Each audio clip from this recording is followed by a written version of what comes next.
हनुमान से साबित कर दिए। मैं बार बार कहता था कि ये बंदर हैं, बंदर का चाल दिखाएंगे। ये भाजपा के बड़े मंत्री है, हिम्मत तो नाम खोले। कौन सांसद थे, नाम खोले। क्यों बक्सा में बंद करके रखे हुए हैं? किस अपराधी माफिया को रखे हैं, किसको किराए पर रखे हैं, स्पष्ट करें। जनता के बीच में है हिम्मत। पूज्य पासवान जी का और अंबेडकर साहब का एक स्टैचू को जानबूझ करके इन्होंने फेंका, एकदम भाड़ा पर लगाए हैं। यही बाड़ा जनपद में पूज्य रामविलास पासवान जी ने हाजीपुर की जनता और बिहार की जनता का इलाज के लिए जो स्पेस बनाए थे उसको तुड़वा करके 2014 में यही चिराग पासवान ने उसमें ऑफिस अपना बनाने का काम किए। चिराग पासवान को बिहार का दुख दर्द से क्या मतलब? आज उसी पशुपति कुमार पारस जी पर आरोप लगा रहे हैं। धिक्कार है चिराग पासवान जी, आप झूठ का सहारा उतने लीजिए जितना बिहार के लोग आपका झूठ को पचा पाए। लोजपा रामविलास के राष्ट्रीय अध्यक्ष चिराग पासवान लगातार चाचा पशुपति पारस पर आरोप लगा रहे हैं, तो दूसरे तरफ से केशव सिंह हैं, मोहताज नहीं है किसी परिचय के, इसलिए कि चिराग पासवान के साथ पिछले बार जो कुछ भी हुआ केशव सिंह काफ़ी चर्चा में रहे थे। केशव जी, एक बार फिर से चिराग पासवान ने चाचा पशुपति पारस पर कई आरोप लगाए हैं।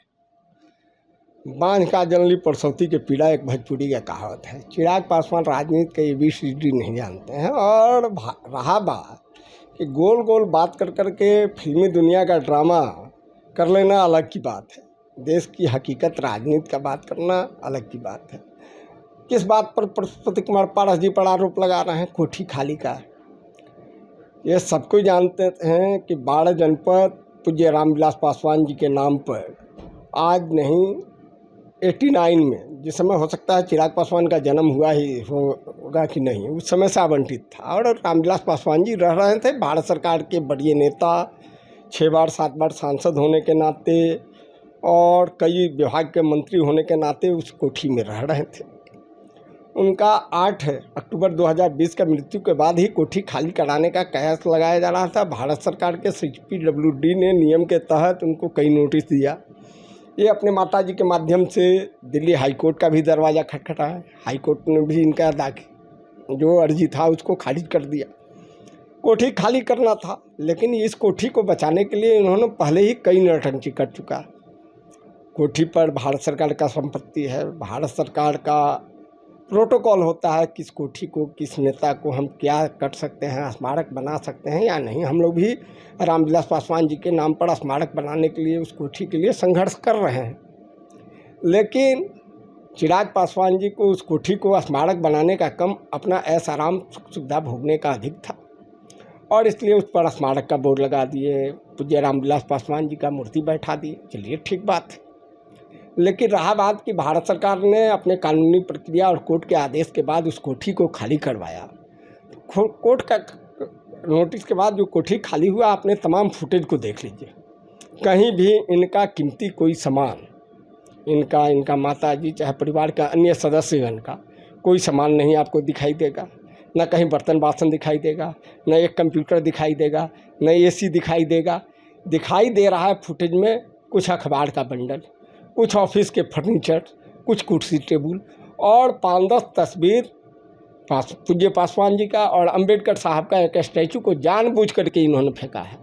यदि इनको पूज्य रामविलास पासवान जी का चिंता रहता, बाबा साहब भीमराव अंबेडकर का चिंता रहता, तो सबसे पहले जैसे अपनी संपत्ति, निजी संपत्ति को सहेज कर ले गए, चाहे बचाने का काम किए, उस ढंग से उससे बड़ी संपत्ति थी पूज्य रामविलास पासवान जी का यादगार तस्वीर, चाहे बाबा साहब भीमराव अंबेडकर जी का स्टैचू, उसको भी उठा करके ले जाते। इन्होंने जानबूझ करके बाबा साहब भीमराव अंबेडकर, पूज्य रामविलास पासवान जी को अपमानित करने का काम किया है और निजी स्वार्थ को साधने का काम किया है। और सर में दर्द हो रहा है तो पैर खुजला रहे हैं। ये भारत सरकार खाली करवाया है, इसमें दूर दूर तक कहीं भी पशुपति कुमार पारस जी का हाथ नहीं है। पशुपति कुमार पारस जी जब भारत सरकार के मंत्री हो गए तो इन्होंने कहा कि मेरे नाम पर आवंटित हो रहा है, खबर भिजवाए थे, संदेश भिजवाए थे कि हम प्रिंस राज जी का जो सांसद के हैसियत से कोठी मिलेगा उस कोठी में रह लेंगे, आप लोग मेरे नाम पर आवंटित हो रहा है, बाड़ा जनपद में रहिए, कहें कि इसकी आवश्यकता नहीं है आपके, और ठुकराने का काम किए।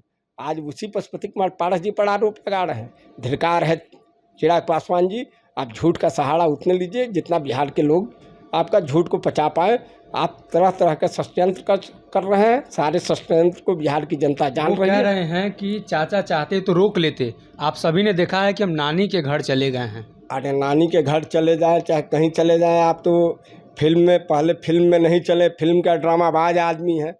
आपका राजेंद्र नगर का कोठी क्या हुआ, आपका मिंज रोड वाला कोठी क्या हुआ, ये तो आपका निजी कोठी का। भारत सरकार के सांसद के नाते जो 23 नॉर्थ एवेन्यू आवंटित है, उस कोठी को किसको किराए पर लगा दे रखे हैं, ये तो चिराग पासवान पहले स्पष्ट करें।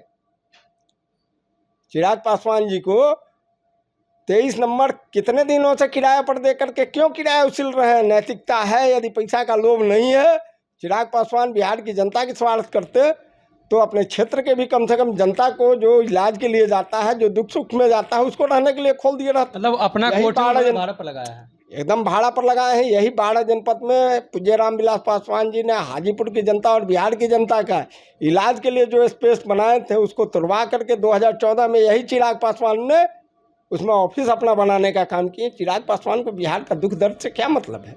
ये झूठा और विधवा विलाप कर रहे हैं। अच्छा, एक और उन्होंने आरोप लगाया है कि हमारे पास रहने के लिए घर नहीं था, हम नानी के यहाँ चले गए। अरे मैं तो कह रहा हूँ ना कि उनका ऑलरेडी आपको दिल्ली में एक नहीं कई संपत्ति है, नामी और बेनामी। राजेंद्र नगर का उनका कोठी हम बता रहे हैं, जगह का नाम रख रहे हैं। दिल्ली यूनिवर्सिटी के पास बड़ी कोठी वो बता रहे हैं। 33 नॉर्थ एवेन्यू क्यों इनको आवंटित है, उसको किस कारण से किराए पर लगाए हैं, ये तो जनता के बीच में स्पष्ट करें ना पहले कि भारत सरकार का दिया हुआ कोठी को क्यों ये किराए पर लगाया है। इनको रहने के लिए जगह कहाँ नहीं? भारत सरकार पहले ये यदि नहीं आवंटित रहता तो आज कहते कि बिना सांसद को आवंटन कोठी का खाली करा दिया, कहते ना। आज काहे नहीं कह पा रहे हैं? कौन है विकास मिश्रा जो इसमें रहता है? किस अपराधी माफिया को रखे हैं, किसको किराए पर रखे हैं? स्पष्ट करें, जनता के बीच में है हिम्मत तो। हाजीपुर चुनाव को लेकर भी एक ऑडियो वायरल हुआ है, राजद को इन्होंने समर्थन किया है। अरे मैं तो आज नहीं, आपको बहुत पहले से कह रहा हूँ, 2020 से किया। चिराग पासवान एनडीए इसलिए छोड़े कि पैसा लेकर के राजद और कांग्रेस का मदद करने का ये मानसिकता बना चुके थे। यह बिहार फर्स्ट, बिहारी फर्स्ट का नारा झूठ मूठ को दिए हुए हैं। इनको पैसा फर्स्ट, पंजाबी फर्स्ट का काम करते हैं। ये बिहार के लोगों को लूटना जानते हैं, पैसा कमाना जानते हैं और पंजाब में इन्वेस्ट करना जानते हैं। यही इनका स्लोगन है, उसी का मूर्त रूप देने के लिए इन्वेस्ट कर रहे हैं। अभी मैं सारा पड़त दर पड़त खोल दूंगा। अभी ये चुपचाप उस समय एनडीए से इसीलिए बाहर हुए कि एनडीए हमको 30-32 सीट दे रहा है, 30-32 में टिकट बेचेंगे, बदनाम हो जाएंगे। अपने बलबूता पर हम पार्टी को लड़ाएंगे और 135 सीट को बेचने का काम किए। पूरा बिहार का जनता जान रहा है। और बोलिएगा तो एक एक चीज़ का मेरे पास प्रमाण है, ऑडियो है, वीडियो है, अकाउंट में पैसा लिए हैं उसका टोटल प्रमाण पत्र पड़ा हुआ है। हम प्रमाण देने का काम। ये पंजाब क्या कनेक्शन है चिराग पासवान का? अरे ननिहाल है वो। बिहार को अपने आप को सपुत्र नहीं मानते हैं, अपने आप को बिहारी नहीं मानते हैं, अपने आप को पंजाबी कल्चर में जन्मे हैं, पले हैं, खेले हैं, कूदे हैं और पंजाब में ननिहाल में ही पूरा संपत्ति बनाने में लगे हुए हैं। ये सब विदित है, कोई छिपा हुआ नहीं है। मतलब बिहार के सांसद हैं, पंजाब में संपत्ति बना रहे हैं, आप ये आरोप लगा रहे हैं। और आरोप क्या लगा रहे हैं? सत्यता है, आप जा करके पता कर लीजिए। कोई छिपा हुआ चीज़ नहीं है कि कितना नामी बेनामी संपत्ति इनका पंजाब से लेकर के दिल्ली और अन्य शहरों में पड़ा हुआ है। आवश्यकता आएगा मैं एक एक संपत्ति का भी ब्यौरा दूंगा। अच्छा, एक और सवाल उठ रहा है कि अब राजद से गठबंधन को लेकर बातचीत चल रही है। श्याम रजक ने मुलाकात की है आंसुआ। देखिए, ये श्याम रजक वही श्याम रजक न है कि जब रामविलास जी 2009 में चुनाव हार गए थे और कहें कि संसद का दरवाज़ा बंद हो गया है, सड़क पर उतर गए, आंदोलन कर रहे थे, तो यही श्याम रजक पार्टी ऑफिस के सामने रामविलास पासवान जी का पुतला दहन करने का काम किए। आज उस श्याम रजक से मिल करके क्या रणनीति बना रहे हैं आरजेडी। यह देखिए, आपको मैं पहले तो यह चिराग पासवान मोदी जी के हनुमान थे, हनुमान से साबित कर दिए। मैं बार बार कहता था कि ये बंदर हैं, बंदर का चाल दिखाएंगे और बंदर कहीं अस्थिर नहीं रहता है। ये आरजेडी में भी जाएंगे तो वही आपको लंका के समान रावण का बगिया को जलाने का, उजाड़ने का काम करेंगे। राम का उजाड़ दिए, अब रावण का उजाड़ेंगे। ये बानर हैं, बानर रहेंगे और ये किसी का नहीं होंगे। मतलब आप संदेश दे रहे हैं कि राजद में भी जाएंगे तो सही रूप से वहाँ नहीं रह पाएंगे। राजद में जाने का सवाल नहीं है। देखिएगा चिराग पासवान को अगले बार अपने बलबुत्ता पर अकेले चुनाव लड़ करके हारना पड़ेगा, ये आज मेरी भविष्यवाणी है। अच्छा, एक आखिरी सवाल रहेगा। चाचा को लेकर लगातार उनका बयान आ रहा है, ये भी कि चाचा चाहते तो सब कुछ रोक सकते थे, लेकिन वो रोक नहीं रहे हैं, वो बदला ले रहे हैं। चाचा कैसे रोक देते थे, जरा बताइए तो। कानून की प्रक्रिया, जो आदमी कोर्ट का दरवाज़ा खटखटा लिया, कोर्ट से फटकार मिला और अर्जी रिजेक्ट हो गया, कोर्ट से भी बड़े भारत सरकार के कोई मंत्री हैं क्या? अपने तो सांसद थे, लोग सांसद के पास न जाता था। आज जो मीडिया में विधवा विलाप कर रहे हैं, पोर्टल पर चिल्ला रहे हैं, लोकसभा में क्यों नहीं इन तमाम प्रश्नों को लेकर के उठाए थे पहले? कोठी आवंटन का ही मामला, वो यदि हकदार थे, चाहे उस ढंग का बात था, तो लोकसभा में क्यों नहीं उठाए? उस समय मुंह में दही जम गया था चिराग पासवान का। भाजपा के कई नेताओं से बातचीत भी हुई थी, कोठी खाली नहीं होगा। ये झूठ बोल रहे हैं। भाजपा का कौन नेता से उनकी बात होती है? भाजपा का कौन नेता से, जरा बताएं ना। नरेंद्र मोदी उनको देखना नहीं चाहते हैं, अमित शाह देखना नहीं चाहते हैं इनके रवैया से, भूपेंद्र यादव जी मिलना नहीं चाहते हैं, जेपी नड्डा जी मिलना नहीं चाहते हैं, कोई इनके यहाँ जायसवाल जी नहीं मिलना चाहते हैं। किस नेता से हुआ? झूठ मूठ को तथाकथित जो कह रहे हैं, रोज़ हम देख रहे हैं भाई कि भाजपा के बड़े मंत्री है, हिम्मत तो नाम खोले। कौन सांसद थे, नाम खोले, क्यों बक्सा में बंद करके रखे हुए हैं? ये झूठा और विधवा विलाप कर रहे हैं। चिराग पासवान का अब अंत हो चुका है। जी, हमारे साथ केशव सिंह थे, जिन्होंने चिराग पासवान को लेकर कई सारे आरोप लगाए हैं। पहले भी ये चिराग पासवान पर कई बात कह चुके हैं और इन्होंने जो जो बातें कही हैं बिहार की राजनीति में वो सत्य साबित हुई। एक बार फिर से इन्होंने जो आरोप लगाया है उसमें कितनी सच्चाई है, कुछ दिनों में पता चल पाएगा। फिलहाल के लिए इस खबर में इतना।